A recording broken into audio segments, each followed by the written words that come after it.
Hi friends, welcome back my YouTube channel. ಇವತ್ತು ನಾನು ಎಳೆ ಸೌತೆ ಇದೆಯಲ್ಲ ಅದ್ರದ್ದು ಸಾಸಿವೆ ಹೇಗೆ ಮಾಡೋದು ಅಂತ ಹೇಳ್ತಾ ಇದ್ದೀನಿ. ಸಿಂಪಲ್, ಮನೇಲೇನು ತರಕಾರಿ ಇಲ್ಲ ಅಂದಾಗ ಕ್ವಿಕ್ಕಾಗಿ ನೀವು 5 ನಿಮಿಷದಲ್ಲಿ ಈ ಅಡುಗೆನ ಮಾಡ್ಕೊಂಬಿಡ್ಬೋದು ಸಾಸಿವೆನ. ಓಕೆನಾ. ಮೊದಲು ಒಂದು ಸೌತೆಕಾಯಿ ತೊಗೊಂಡಿದ್ದೀನಿ ನಾನು. ಇದನ್ನು ಚೆನ್ನಾಗಿ ಸಿಪ್ಪೆ ತೆಕ್ಕೊಳ್ತಾ ಇದ್ದೀನಿ. ಸಿಪ್ಪೆ ತೆಕ್ಕೊಂಡು ಕೊಚ್ಕೋಬೇಕು ಸಣ್ಣದಾಗಿ. ಓಕೆನಾ. ನೀವು ಸ್ವಲ್ಪ ದೊಡ್ಡ ದೊಡ್ಡದು ಕೊಚ್ಕೊಂಡ್ರು ಓಕೆ. ನಾನು ತುಂಬ ಸಣ್ಣಗೆ ಕೊಚ್ಕೊತಾ ಇದ್ದೀನಿ. ನಮ್ಮಲ್ಲೆಲ್ಲ ಸಣ್ಣದಾಗಿದ್ರೇ ಅದು ಚೆನ್ನಾಗಿ ಇಷ್ಟ. ಇದು ಬಂದುಬಿಟ್ಟು ಚಿಕ್ಕಮಂಗ್ಳೂರು ಸೈಡಲ್ಲೆಲ್ಲ ಇದನ್ನು ಸಾಸಿವೆ ಅಂತಾನೆ ಫೇಮಸ್ಸು, ಚೆನ್ನಾಗಿ ಮಾಡ್ತಾರೆ. ಓಕೆನಾ. ಇದು ಬೇಸಿಗೆ ಟೈಮೆಲ್ಲ ನೀವು ಬೀಜ ಸಮೇತ ತಿಂದರೆ ದೇಹಕ್ಕೆ ತುಂಬ ಒಳ್ಳೆಯದು. ನೀರಿನ ಅಂಶ ಮತ್ತು ರಕ್ತದೊತ್ತಡನ ನಿಯಂತ್ರಣದಲ್ಲಿ ಇರುತ್ತೆ. ಪೌಷ್ಟಿಕಾಂಶ, ಮೆಗ್ನೀಷಿಯಮ್ ಎಲ್ಲ ಇರುತ್ತೆ ಇದರಲ್ಲಿ. ಓಕೆ. ಹಾಗೆ ಕಿಡ್ನಿ ಸ್ಟೋನ್ ಇರುತ್ತಲ್ವ, ಅವರು ಇದನ್ನು ತುಂಬ ತಿಂತಾರೆ ಕೂಡ. ಓಕೆ. ನಾನು ಸಣ್ಣದಾಗಿ ಕೊಚ್ಕೊಂಡಿದ್ದೀನಿ. ಇವಾಗ ಅದಕ್ಕೆ ಏನೇನು ಬೇಕು ಅಂತ ನೋಡ್ಕೊಳ್ಳೋಣ.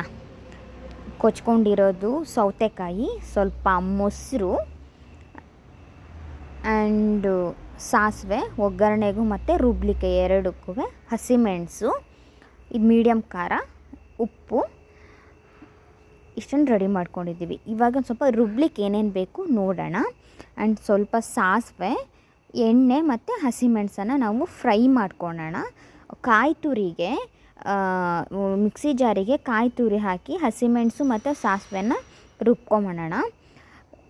ಸ್ವಲ್ಪ ನೀರು ಬೇಕಾದ್ರೆ ಹಾಕ್ಕೊಂಡು ರುಬ್ಕೊಂಬರಬೇಕು. ಇವಾಗ ಇದನ್ನು ಒಂದು ಸಣ್ಣದಾಗಿ ಒಗ್ಗರಣೆ ಹಾಕ್ಕೊಳ್ಳೋಣ. ಎಣ್ಣೆ, ಸಾಸಿವೆ, ಜೀರಿಗೆ, ಸ್ವಲ್ಪ ಅರಿಶಿನ, ಇದು ಚೆನ್ನಾಗಿ ಫ್ರೈ ಆಗಬೇಕು. ನೀವು ಬೇಕಾದ್ರೆ ಒಣಮೆಣಸು ಬೇಕಾದರೆ ಹಾಕ್ಕೋಬಹುದು. ಒಣಮೆಣಸು ಹಾಕ್ಕೊಂಡು ಒಂದು ಒಗ್ಗರಣೆ ಮಾಡಿ ಇಟ್ಕೊಳ್ಳೋಣ. ನಾನು ಸಿಂಪಲಾಗಿ ಒಗ್ಗರಣೆ ಮಾಡ್ಕೊಂಡಿದ್ದೀನಿ.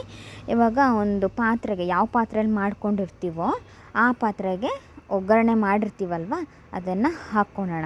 ಅದೊಂದು ಚೂರು ತಣ್ಣಗಾಗಬೇಕು. ಬಿಸಿದು ಹಾಕಿಬಿಟ್ರೆ ಮಧ್ಯಾಹ್ನದ ಅಷ್ಟೊತ್ತಿಗೆ ಹಳಸೋಗ್ಬಿಡುತ್ತೆ.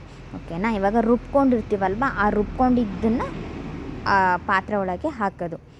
ಹಾಕಿ ಆಮೇಲೆ ಇವಾಗ ಕೊಚ್ಕೊಂಡಿರ್ತೀವಲ್ವ ಸೌತೆಕಾಯಿ, ಅದನ್ನು ಪೂರ್ತಿ ಅದಕ್ಕೆ ಹಾಕೋದು.